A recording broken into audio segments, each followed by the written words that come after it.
The Polar Express. Okay, it's time to read this. But before we read the Polar Express, let's find who is the written and it is really illustrated by. So yeah, here's that cover that I used earlier. Is the other cover here. The Polar Express. Written and illustrated by Chris Van Allsburg.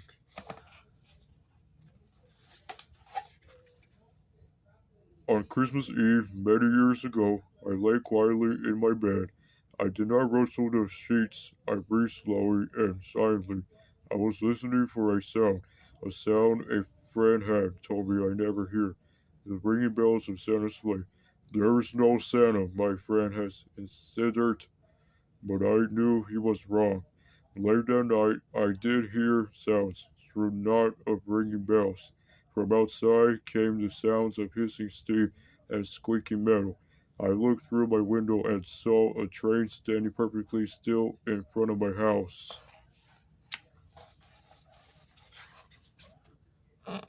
It was wrapped in an apron of steam. Snowflakes fell lightly around it. A conductor stood at the open door of one of the cars. He took a large pocket watch from his vest. Then looked up at my window. I put on my slippers and robe. I tiptoed downstairs and out the door. All aboard! The conductor cried out. I ran up to him. Well, he said, are you coming? Where? I asked. Why to the North Pole, of course, was his answer.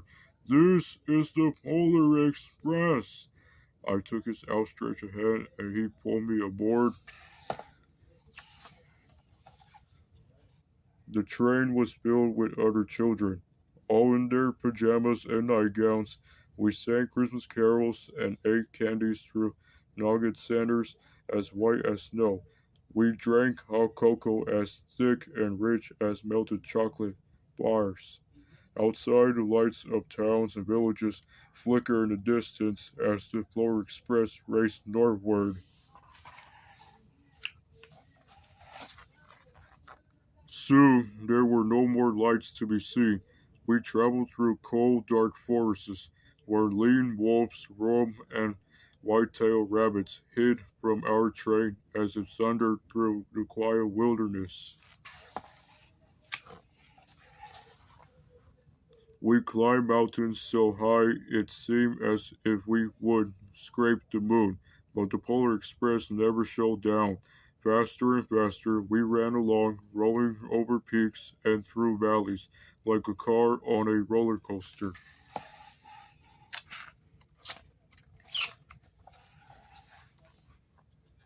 The mountains turned into hills, the hills to snow-covered plains. We crossed a barren desert of ice, the great polar ice cap. Lights appeared in the distance. They looked like the lights of a strange ocean liner sailing on a frozen sea. There, said the conductor, is the North Pole.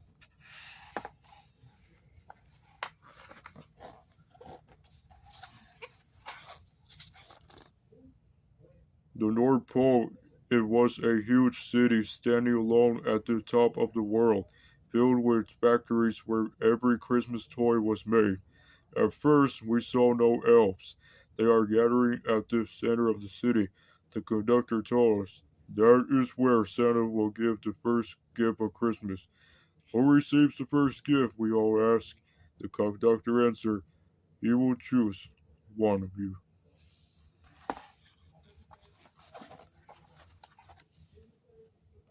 Look, shouted one of the children. The elves!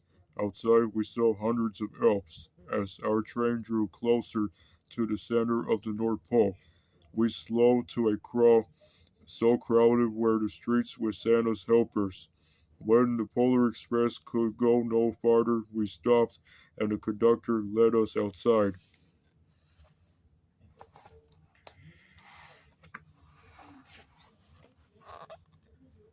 We pressed through the crowd to the edge of a huge open circle. In front of us stood Santa's sleigh. The reindeer were excited. They pranced and paced, ringing the silver sleigh bells that hung from their harnesses. It was a magical sound like nothing I ever heard. Across the circle, the elves moved apart and Santa Claus appeared. The elves cheered wildly. He marched over to us and pointing to me said, "Let's have this fellow here." He jumped into his sleigh. The conductor handed me up. I sat on Santa's knee and he asked, "Now, what do you like for Christmas?"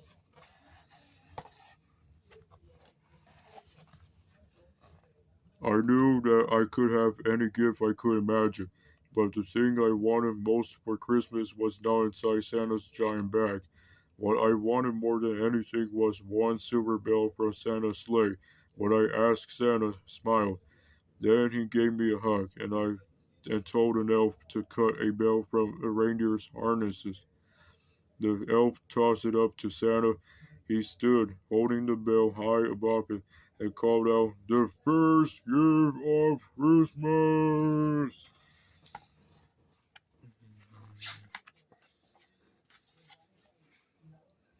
A clock struck midnight as the elves roared their approval. Santa handed the bell to me, and I put it in my bathrobe pocket. The conductor helped me down from the sleigh. Santa shouted out the reindeers' names and cracked his whip. His team changed forward and climbed into the air. Santa circled one above us, then disappeared in the cold, dark polar sky.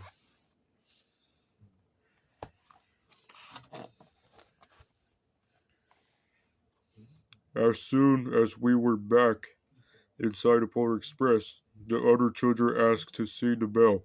I reached into my pocket, but the only thing I felt was a hole. I had lost the silver bell for Santa Claus's sleigh. "Let's hurry outside and look for it," one of the children said. But the train gave a sudden lurch and started moving. We were on our way home.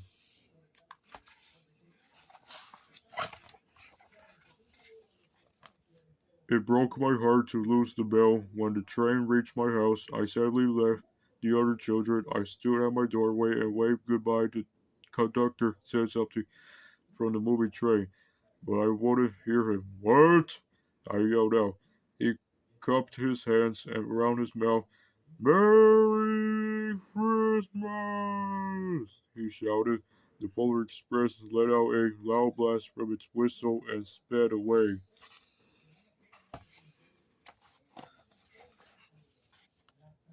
On Christmas morning, my little sister Sarah and I opened our presents. When it looked as if everything had been unwrapped, Sarah found one last small box behind the tree.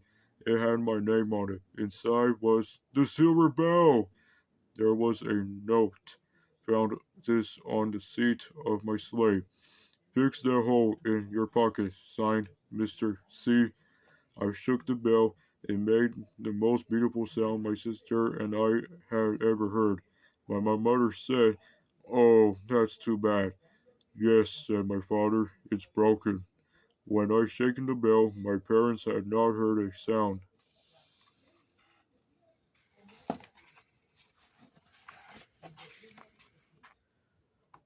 At one time, most of my friends could hear the bell, but as years passed, it fell silent for all of them.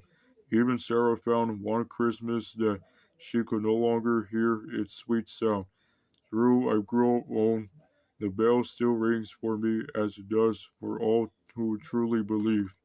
The end.